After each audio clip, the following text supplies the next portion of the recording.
Welcome to Horns of a Dilemma, the podcast of the Texas National Security Review, which is a partnership between War on the Rocks and the University of Texas at Austin. My name is Carrie Anderson, production editor for TNSR. On this episode, the Strauss Center and the Clements Center hosted a discussion with Robert Kaplan.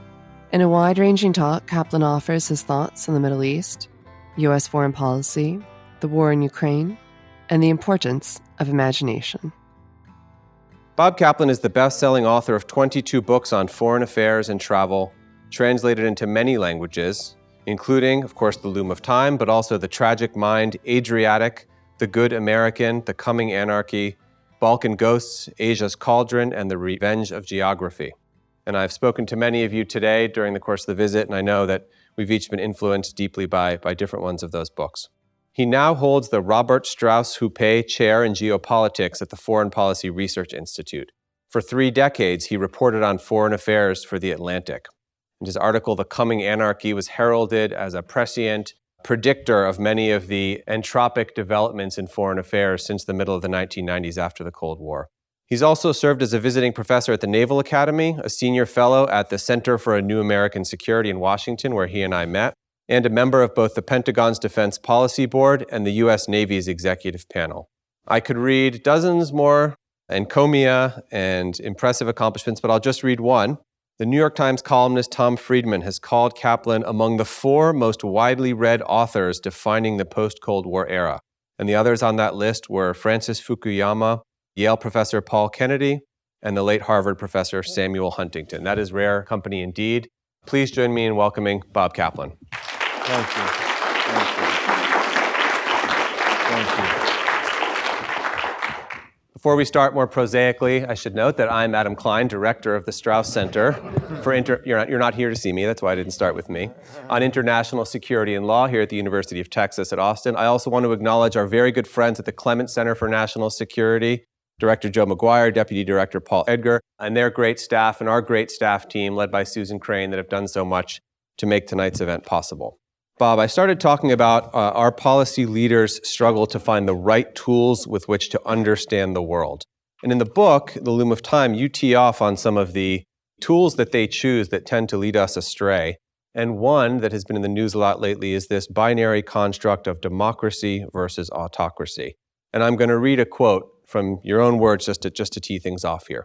You write, "To define Middle Eastern society as a contest between democracy and authoritarianism, as so many people do, is to impose simulated categories upon it specific to America's own historical experience, not to the historical experience of the region in question." Can you talk a bit about this binary of democracy versus autocracy and why it's struggled to help us make good decisions? Yes, because it doesn't exist on the ground. Between Morocco in the Maghreb and the Far West and all the way to Pakistan in the East, the whole greater Middle East, find me one example of a successful democracy outside of Turkey and Israel, and they're sort of in various ways outside the region, and they're troubled themselves in many ways. The Arab Spring, which was heralded as a democracy movement, failed in every country. It broke down into chaos, into unrest, into new forms of autocracy that were even less enlightened, less liberal than the one before. And that is not the real binary. The real binary that goes on when you speak to leaders in the Middle East, when you speak to people on the ground in the Middle East, is between empire and anarchy. Why do I say that?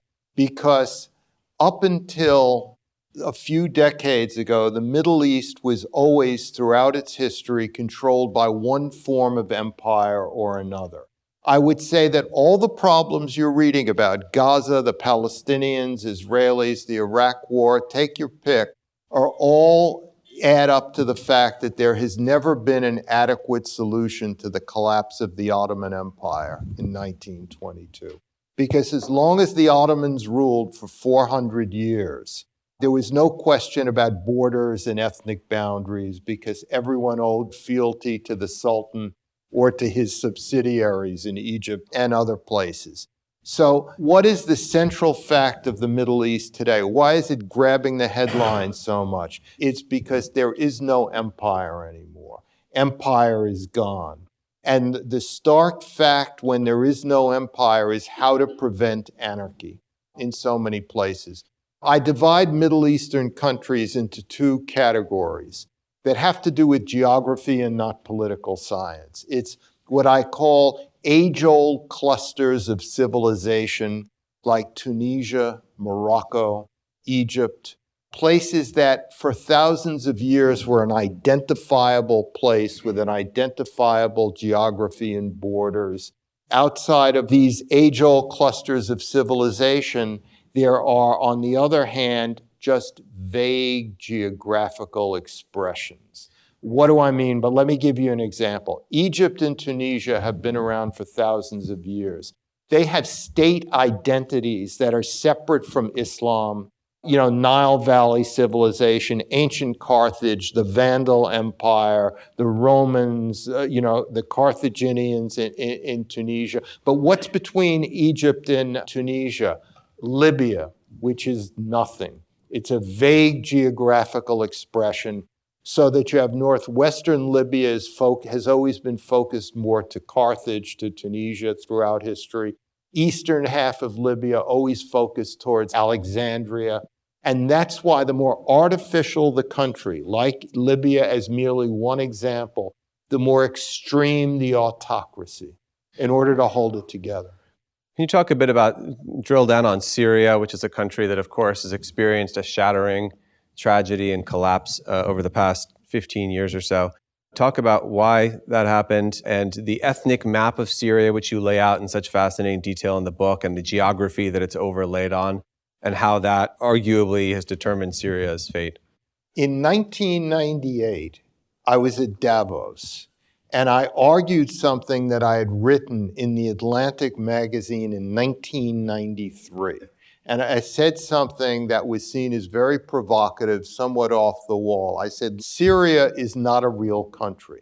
And because it is so artificial, that is precisely why it's the most extreme Arab rejectionist state against Israel. Because it needed a cause larger than itself, beyond its borders, in order to unite the disparate ethnic and sectarian groups in Syria. It was precisely Syria's artificiality that led to such extreme regimes like the elder Assad, the younger Assad. And before them, there was nothing but coups d'etats every other. For our students and others who maybe haven't studied Syria that closely, can you sketch out the map a little bit and the geography of the country? Yeah. Syria in the south, going towards Israel and Lebanon, has large populations of Druze, which is a Muslim sect. The north-south corridor going from southern Syria to northern Syria is what's called the Sunni corridor, conservative Sunni Islam. In the northwest, you have the Alawites, which are an offshoot of Shia Islam. The Assads were Alawites. And then in the north, in Aleppo, you have Christians, Circassians, others. It's a melange of different ethnic groups that were held together by the dictator's fist, essentially. And the moment that loosened, there was just a shattering. I think sometimes our students, and maybe all of us, because we're Americans and we have such a fortunate historical experience, struggle to think of liberation, of freedom as anything other than a positive. We have a hard time imagining the revulsion toward anarchy that people in other countries naturally feel. Can you talk a bit about your experiences of anarchy as a journalist on the road, as a traveler? Yeah. Yes. In 1993, I flew into Freetown, Sierra Leone, and I did something unusual. I decided to hitchhike across the country. Now, Sierra Leone is about the size of New Jersey. Now, that looks small. It's small on the map. It seems small. But a country that has no roads, no paved roads, and no police forces or any government control outside of the capital is vast. It took me several days to get across this New Jersey-sized country in 1993. And what I learned from the experience was I was held up. There were gunmen. I saw army troops get off pickup trucks and just rampage and shake down people, is that Sierra Leone was not a country. It was a fictitious name on a map that had no reality, even though it had a seat at the United Nations and was referred to as such. There are quite a number of countries like that. It's interesting to be in a place where there is no government in control, where a drunken soldier can come up to you, put an assault rifle in your face and say, "I like your watch," or something like that. Also, Iraq. Iraq is the fundamental example that I've had. I went to Iraq a number of times under Saddam Hussein. Now, Saddam Hussein was not a dictator. He was a totalitarian monster on the level of North Korea, on the level of Stalin, on the level of Ceausescu in Romania before the Berlin Wall fell. And I thought to myself, there can never be a reality in Iraq as bad as it is now, that this is the worst it could possibly get. People were almost afraid to breathe. Can you describe this situation that you talk about in the book when Saddam took power and the videotape that apparently is available? I'll get to that. Okay. Every place you went, every vertical surface had a big photo of the dictator, of Saddam. He was everywhere, all the time. People were whispering in hotel lobbies. There were security forces everywhere. And I said, what could be worse than this? What's worse? Well, I went back to Iraq after Saddam fell with the U.S. Marines and was the only journalist embedded during the first days of the first Battle of Fallujah in April 2004 and traveled all over Al-Anbar province. And then I saw something that was worse than Saddam. It was absolute chaos, anarchy, it was terror.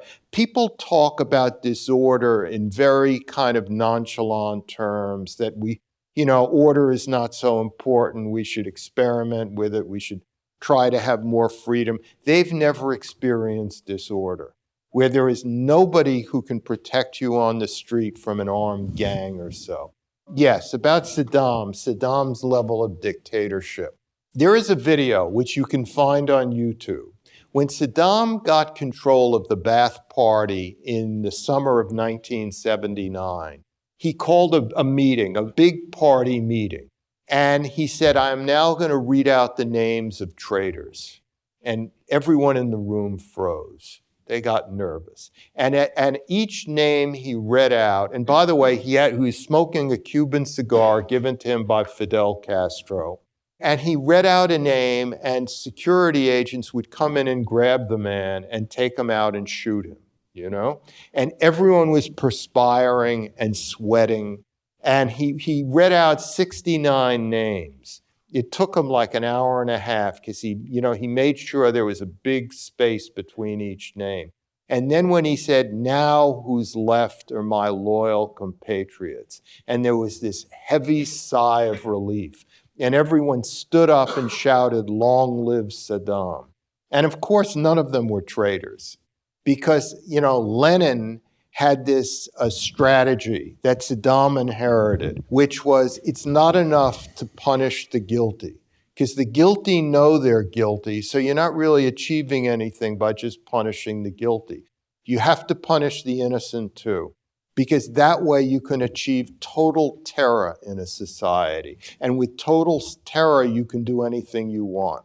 And you argue in the book that because of Iraq's lack of natural borders, lack of traditional statehood, its ethnic fragmentation, that it tends arguably to that kind of autocratic governance. And it's the only thing that can hold it together. Is geography destiny, or is it simply a tendency? No, but it's the starting point. Okay. Geography is the starting point towards an understanding of culture, because what, after all, is culture?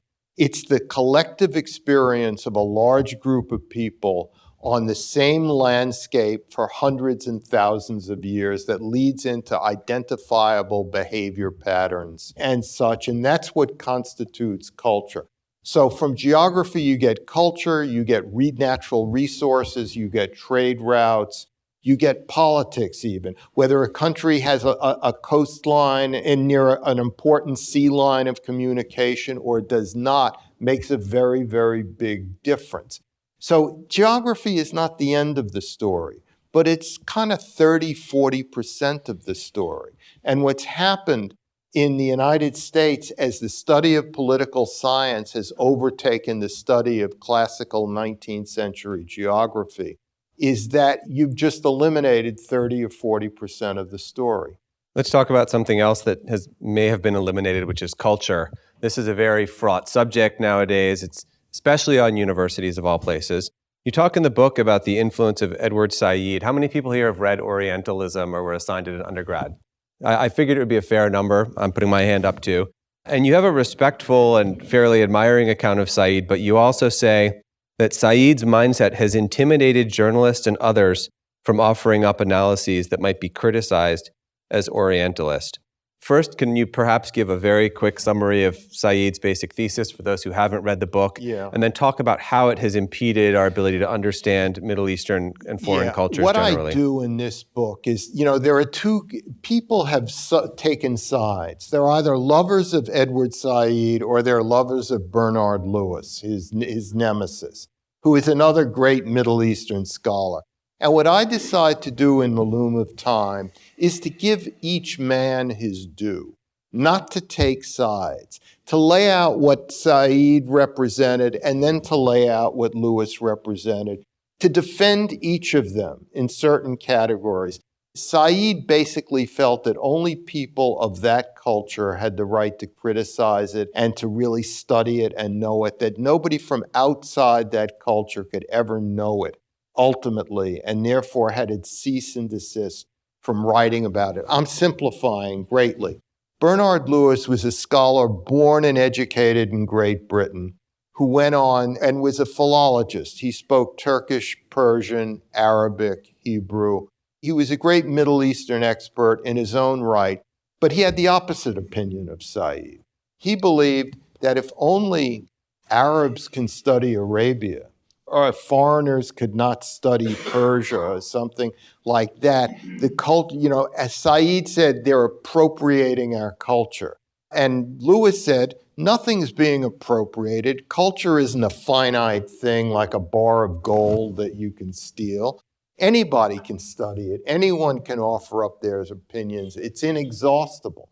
And it got into one of these fraught, awful academic debates that wound up on the pages of the New York Review of Books in 1982. And when I asked people about that debate, very few people remembered it or heard of it. But what I discovered in traveling around the Middle East and reading what other correspondents wrote and reading what scholars wrote is that the debate was very much alive in the sense that Lewis lost the debate and Said won the debate. Because throughout the Middle East, and you encounter people, they say, well, you have to be careful about criticizing what's going on here because you may fall into the trap of Said's Orientalism. Does this resonate with students? You can feel free to nod and we won't write your names down. Yeah. But what I do is, I take this very objectively. I don't take sides. I say, look, here's Said's case and here's Bernard Lewis's case. And yes, you may hate Bernard Lewis because he supported the Iraq War, but remember, he did it when he was in his ninth decade of life. And beforehand, he had dozens and dozens of brilliant books about the Middle East. So let's agree that Said triumphed, and we have to handle foreign cultures with kid gloves very carefully lest we get in trouble. How does that impede our management of foreign affairs, our being American policymakers? I think it means that American policymakers are shy to make judgments, shy to make judgment calls, on countries and where they're headed. But where I criticize Said is I'm saying the very fact we have geopolitical forecasting companies, the very fact we have a central intelligence agency that does analysis, the very fact we have intelligence services all over the world that do analysis, not just spying and operations, but do analysis, is because they have to make judgment calls. They have to say, this country is likely to have a civil war within the next 5 years.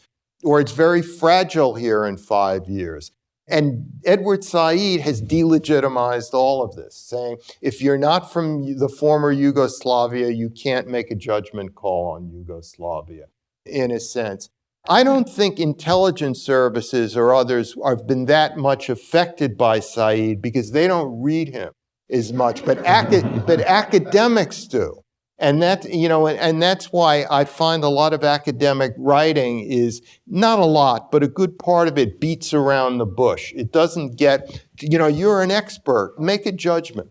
Tell us what you think is going to go on here in no uncertain terms over the next 5 years. Let's attack some more sacred cows here. I'm going to give another quote. The subject is one that is very sensitive for Americans, monarchy. We are simultaneously repelled by it, yet also attracted to it. Look at the Kennedys and so many other political dynasties, the Princess Kate headlines that you can't seem to escape no matter how scrupulously you avoid clicking. Here's the quote. The least oppressive regimes in the Middle East have been the traditional monarchies of Morocco, Oman, and Jordan. Because of their inherent historical legitimacy, they have been able to govern with the minimum degree of cruelty despite being authoritarian. And here's another one that I thought was fascinating from Eli Kadori, the great historian. Kingship as a storehouse of devotion and loyalty is a dike against bestiality. Yes. Is monarchy good? Historically, monarchy has been very good. Let me give a quote from Winston Churchill, where he's not talking about, it's not in the book, but it's a quote that Churchill gave at the end of World War II, after they discovered the bestiality of the concentration camps and all of that. And Churchill said, and I'm paraphrasing, but this is what he said. He said, had after World War I, the great victors in their stupidity had not eliminated the monarchs of Prussia, of Bavaria, of the Habsburg Empire, there would have been no Hitler. Because what Churchill said is it was those monarchies that provided a basic stability and value system. Because he's talking about the Wittelsbachs are Greater Bavaria, the Prussian monarchy. He said Churchill wanted to bring the Kaiser's family back to the throne after World War I as constitutional monarchs. That would be, that wouldn't have power, but would be like, they would be figureheads, essentially. Churchill's argument was that if the Habsburgs, the Prussians, were allowed to still have their figurehead monarchies, it would have stabilized politics enough so that you wouldn't have had the rise of Hitler and Mussolini and other places. So the monarchies that you discuss most closely in the book, especially Saudi Arabia, are not figurehead monarchies, are not constitutional monarchies. Saudi Arabia is something close to an absolute monarchy, although you might use a different term. Talk a bit about Saudi Arabia and how would you characterize its system of government?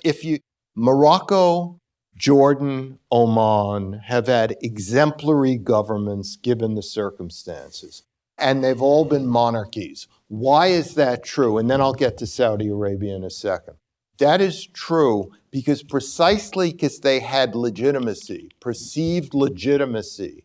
They did not have to employ abject cruelty in order to sustain and keep stable their societies. Whereas the regimes that had toppled their monarchies, Libya, Gaddafi overthrew the Senussi dynasty, Iraq, where the Baathists overthrew the Hashemite dynasty, devolved into the most horrible, cruel, bestial dictatorships because they had no legitimacy. And so the only way to control things was through absolute total control. We get to Saudi Arabia. Let me tell you a conversation I had, it's in the book, with a Saudi notable who was an advisor to a succession of Saudi kings.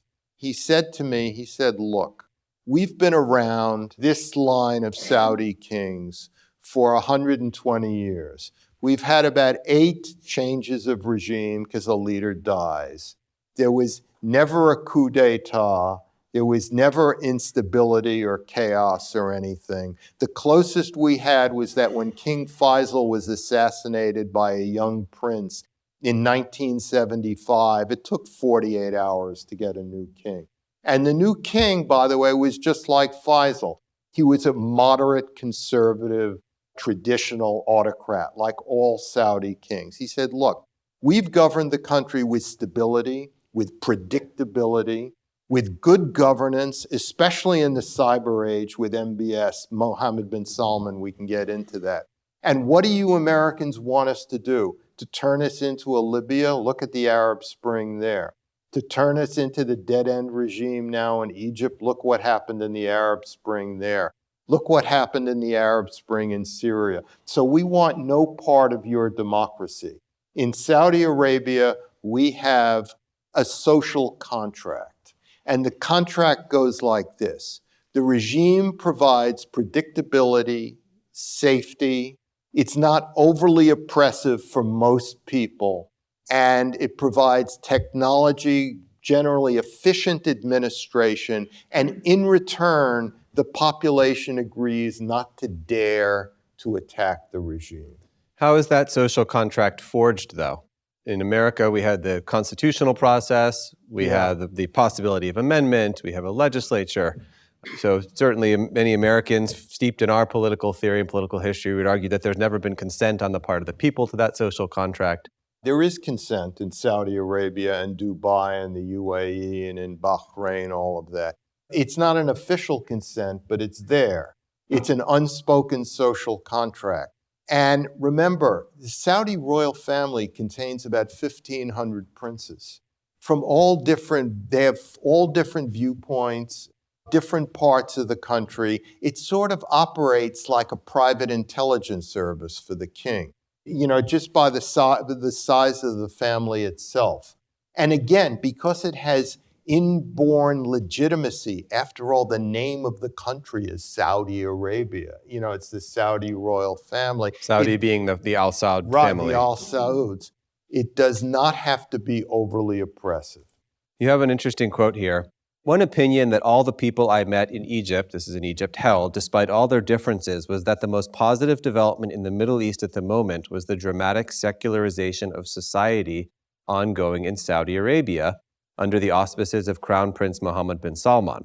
But then you say, the educated elite in Egypt saw a hero in the man whom the educated elite in the United States saw as a villain. And I think if you went up and down the East Coast, the Acela Corridor, and took a poll among the educated elite, whoever they are, villain would probably prevail. So how do you explain this dramatic gulf in perception between the region and what you report in the book, educated opinion here? The changes in Saudi Arabia in the past decade have been just astronomical. Saudi Arabia used to be a country where women were like walking tents. You never saw them. They were always accompanied by a male. Nowadays, women constitute about 35% of the workforce. You see women running hotels, driving on motorcycles, in shopping malls alone. Those who want to wear veils do. Those that don't. I've seen women with all their hair showing, etc. All this is because of MBS, Mohammed bin Salman. And here's the logic. If you free up 50% of society, the behavior of the other 50% changes. And you need to do that because it's not that they'll run out of oil. There'll be more and more renewables in the world economy. We're trending towards the end slowly of the oil age. And the Saudis want to survive and prosper beyond the oil age. This goes same in the UAE and other places. And so how do you keep a society running? You make it entrepreneurial, you make it competitive, which is not an easy thing to do. You can't do all those things if you keep half of the country locked up. So it's been very deliberate. Liberate the women so that you force the men to change their behavior. Then at the same time, you try to make peace with Israel, because the mortal enemy is Persian Shiite Iran. And therefore, you need a kind of strategic acquisition, a corporate acquisition of a country that can provide you with cyber technology, military technology that can help you fight Iran. Because we're in an era where America is less and less respected in the Middle East. What would you say to a member of the educated elite, there may even be one here, who just cannot get over the Jamal Khashoggi murder that apparently was ordered by the Crown Prince and took place in the Saudi consulate in Istanbul? What I would say is that first, a two-part answer. One is I have no answer. Nothing I said justifies that. But the second part I would say is there is no unity of goodness. You're not going to find the perfect leader. You know, Machiavelli wrote in The Prince that you have to work with the material at hand.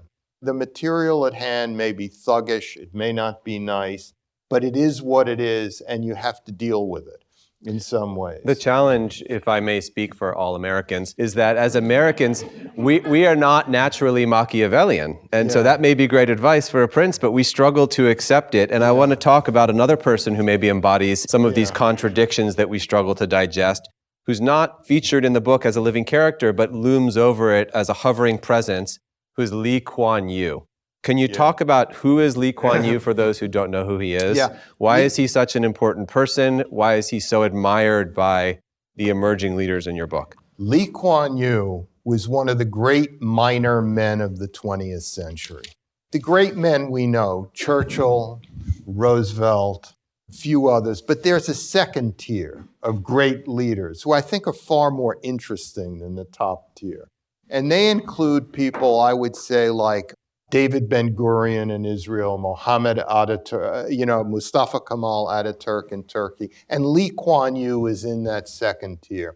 Lee Kuan Yew took a country, a tiny country, Singapore, which was a malarial hellhole, surrounded by giant countries, Malaysia and Indonesia, and was in disorder, chaos, took power, applied the lessons of both British constitutional law, but also the Japanese fascist occupation of Singapore, applied them both, and established a republic of basically where the thing that was emphasized was clean government, no corruption, meritocracy. And he established his own ideology, in fact. You meet Singaporeans, and you talk to them, and they could be ethnic Malay, ethnic Indian, ethnic Chinese, and yet they're all the same. They all talk the same. They've really been indoctrinated into this philosophy. And he turned Singapore from the early 1960s, by the late 1980s, to one of the wealthiest per capita countries in the world. The number one country in the world where businessmen wanted to do business and even base the Asian parts of their businesses. And so when I met leaders, And the caveat from an American perspective being that it's effectively a one-party state. Yes. There has never been a leadership transition since 1960, a partisan leadership transition. Criticism of the government is not really permitted. The New York Times worships Václav Havel, Nelson Mandela. The leaders in the developing world who are trying to develop their country and make it like Singapore all worship Lee Kuan Yew. MBS, Mohammed bin Salman, the leader of Saudi Arabia, his role model is Lee Kuan Yew. What are the implications for American foreign policy, which is not only ideologically based on the idea of spreading democracy, it's a revolutionary ideology. When the world is full of democracies, we will be safe. We will have won, history will have ended, and we can put down our weapons. How do we reconcile that predisposition that we all have? And in fact, we have institutions like the National Endowment for Democracy and various bureaus within the State Department that are premised on these ideas. How do we reconcile that with a world where Lee Kuan Yew is arguably seen as more of a role model for future leaders than George Washington is? If you look at the history of our presidents going back to World War II, you see that the most successful American presidents in foreign policy did not try to make the world safe for all democracies. Franklin Roosevelt gave massive amounts of foreign and military aid to Joseph Stalin, a mass murderer, in order to defeat another mass murderer. Harry Truman dealt with dictators all the time. Eisenhower, Nixon's opening to China when the Cultural Revolution was still going on. George H.W. Bush, who basically, even after Tiananmen Square, did not break diplomatic relations with China, even though the media, the intellectual community, all argued that he should do so. These were our most successful presidents in foreign policy because they talked the language of democracy and spreading democracy, but privately, behind the scenes in terms of their behavior, their operational behavior, they were realists. Unfortunately, Will Inboden is not here. Some of you know him from the previous director of the Clement Center and author of The Peacemaker, a great book on Ronald Reagan's foreign policy. I don't have a Ouija board, but I'm imagining what he would be saying to us from that unfortunate malarial hellhole, Gainesville, Florida, to which he unwisely decamped from Austin, Texas. And he would be saying that Ronald Reagan, in his Westminster speech in 1982, talked about the importance of democracy and the rule of law and human rights, and pointed to the evil Soviet Union as the counterpoint. And again, went and demanded that Gorbachev tear down this wall, and that ultimately set the ideological conditions for the change and evolution and ultimately crumbling of the Soviet Union. I have a different take on it. To Mr. Inboden, who's here spiritually, my take on it is that Reagan decided to negotiate with Gorbachev, who is a direct descendant of Stalin, despite all his reform tendencies. Reagan decided to limit arms sales to Taiwan in order not to offend communist China. Ronald Reagan was more of a pragmatist once you got away from the speeches and everything. And also, what did the overthrow of communism do in the Soviet Union? It led to an even worse regime. It led to chaos, democratic chaos under Boris Yeltsin, which then ignited into Vladimir Putin's regime, which is much worse than Gorbachev or Andropov or Chernenko, the latter communist rulers. Should we talk about Russia for a bit? It's not in the book, but we're several years into this terrible war in Russia's invasion of Ukraine. Hundreds of thousands of casualties. 20% of Ukraine's territory remains under occupation. Ukraine has now taken a very small piece of Russia's territory, at least temporarily. I'm not asking for a tactical battlefield assessment, but how do you see this factoring in, especially to the future history of Russia, which remains, despite all of its problems and recent aggression, an important player in the international system? I look at it historically. World War I changed the 20th century in a very tragic way because it went on for 4 long years. The Kaiser, the German General Staff, their idea was to have a short, sharp war that would end in 6 weeks and end with the conquest of Paris. The Battle of the Marne changed that. Had World War I ended not just after 6 weeks, but after 1 year or 2 years, the world would be very different today. There probably would have been no Hitler or anything. There would still have been a Habsburg Empire. There still would have been a Prussian Empire. But it was because the war went on for 4 long years and killed 17 million people or thereabouts. It changed the century. It destroyed all the empires and monarchies of Europe, etc., and we got what we got. The Ukraine war has gone on now. It's going to be 2.5 years, is it? I mean, it was February 2022. Yeah, so 2.5 years. And even the most ferocious, violent news tends to become normalized. In other words, there are still big tank movements, attacks, missile strikes, all of that in Ukraine, just as there were 2.5 years ago. But because it's gone on, it's moved down in the news pages. It's made way for events maybe not nearly as important, but with greater novelty value, so to speak. The longer this war goes on, the harder it is for Russia to maintain its empire. In the Caucasus, in Central Asia, in Siberia, in the Russian Far East, in places like Dagestan, Chechnya, Buryatia, Tuvia, places you probably barely have heard of, but which matter in the larger scheme of things of this empire that spreads over 11 time zones.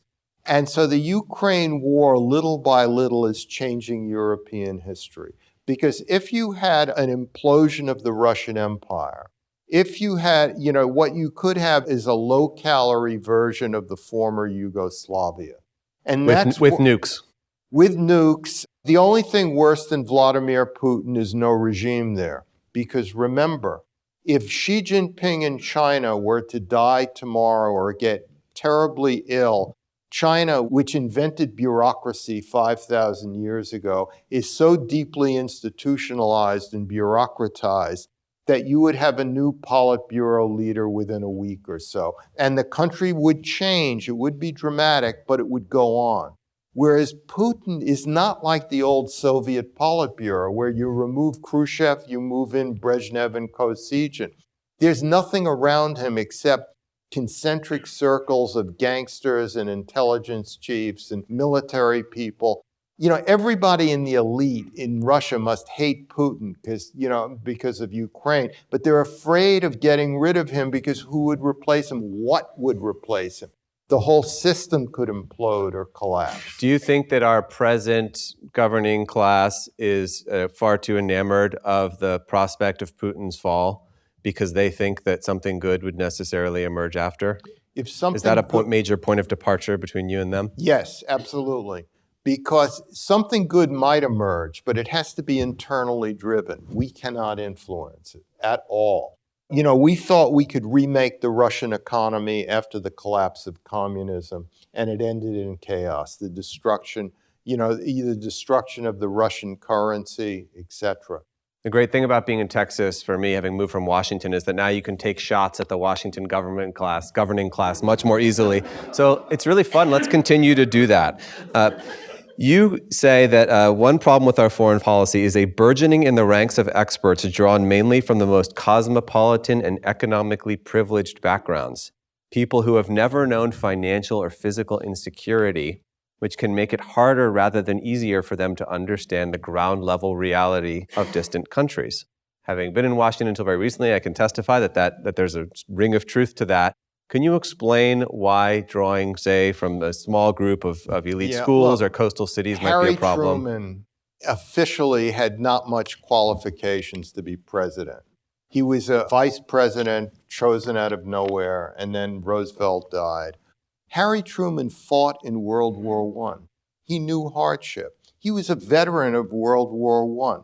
He really knew hardship. Henry Kissinger was a teenage Jew in Nazi Germany, and then lived as a poor refugee, an immigrant in New York City. These are foundational experiences. And this is part of the chemistry, the personality chemistry that made them what they were, essentially. And what we've developed in America is a mandarinate. The Chinese historically had a class of scholars who were all very well off, educated, and were experts in their given fields. But what is an expert then and now you can't compare. Because of the burgeoning of technology and communications, knowledge is acquired at so vast a level that you need expertise just to manage it. So there's nothing diabolical about the creation of narrow expertise. It's the accumulation of information just demands it. But it comes with disadvantages too.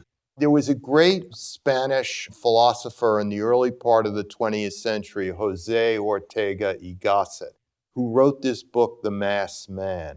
And he worried about a society ruled by experts with narrow expertise that would be ignorant of the world outside of their expertise, so to speak, who are not generalists. So this is not a new phenomenon. You could argue, going back to World War II, that then it was even more concentrated among the privileged classes, authority in Washington. Think of the East Coast establishment, the State Department and the CIA, early CIA, drawing very narrowly from a select group of Ivy League schools. Is this getting worse? Is this getting better? And what's the solution? It's different. Other than more of our great students from the University of Texas taking their rightful places in the State Department and CIA. The old establishment, they all may have been from elite families, but they also all went into the military, or most of them did. And in the military, they mixed with all kinds of people. So they had a general background. And they were generalists, they were world-traveled, and they had the pressure cooker of making the most horrendous decisions during World War II. So that's why they were able to be architects of the post-war era, because they had this one thing that's indefinable, but which is absolutely essential. It's almost like a gene. It's judgment. On an optimistic note, this is going to be very surprising to you, but Iran is discussed in very interesting terms in the book.